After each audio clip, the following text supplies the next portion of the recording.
What's up mga tol? Another day, another story to share. At ngayon papunta tayo ng Marikina dahil mag-food trip tayo. As early as 5:30 AM ay paalis na tayo ng Makati dahil ang alam ko, ang operating hours nila ay 12 midnight up to 8 AM lang.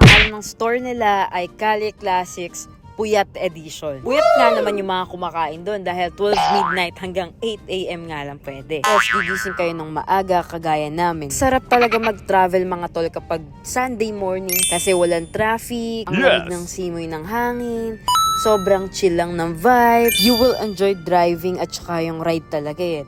Unlike kapag traffic, may stress ka, parang gusto mo na lang umuwi. Pag Sunday morning, it feels like ang slow ng morning mo, ang slow ng life mo, and sobrang chill lang talaga. We're already here sa Marcos Highway nga pala mga tol. Pupunta lang tayo sa kabilang side para makaliko tayo pa right ng Marikina. Pag nandito ka, doble ingat ka talaga kasi medyo matutulin talaga yung mga sasakyan dito. To be honest mga tol, sobrang hirap dito kapag nakabike ka. During pandemic, tsaka after pandemic na rin, kapag galing ka ng boso-boso, tapos maraming mga nagsasakay dun sa may SM Masinag, alam nyo sobrang traffic dyan dahil halos nasa gitna na sila nagsasakay. Tapos nakapile up sila dun. Maraming mga minibus, mga parang e-trike ba yun? Basta mga ganyan, marami dyan. Tapos kaming mga dapat dadaan sa bike lane, wala nang daanan.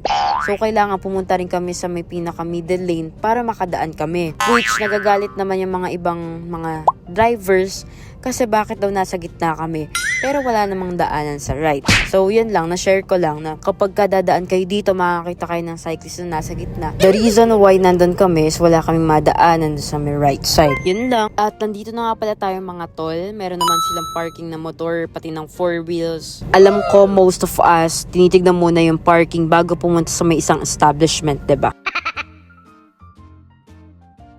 At nandito nga lang pala sila sa tapat ng Manila Health Tech at Gripworks. By the way mga tol, meron nga pala silang katabi na kitchenette and feeling ko isa lang yung old. Maganda yung place mga tol kasi sobrang spacious niya. Talagang kasya yung maraming customers. Kaya kung marami kayo ng mga friends mo, kaya kayo i-accommodate. At mga tol, may free soup nga pala sila dito. Hindi nga lang pala mga food ang mga tinitinda nila dito. Meron din silang drinks na available. Meron nga rin pala silang free ice. Kaya malamig yung drinks nyo kung kukuha kayo ng water dyan. Yun nga lang mga tol, pagpunta namin walang chili oil or walang chili, ganyan. So, isa kasi ako sa mga tao na parang hindi masyadong na-enjoy yung pagkain pag walang sausawan, ganun. Normal ba to? Hindi ko sure kasi sa may Nueva Ecija mga kabay ginagamit dyan eh. So, yung mga food price nila mga tol ay nag-range from 59 pesos hanggang 195 pesos. Then, depende na lang kung may mga add-ons pa kayo. Ito nga pala in-order namin, isang baby back ribs, tsaka isang lechon kawali. And then, yung sides ko ay potato chips, tapos si Cha naman ay chicken skin.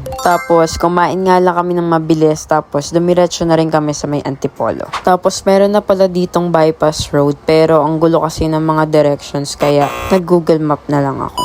And as usual, sa may main road pa rin ako dumaan. Yan lang.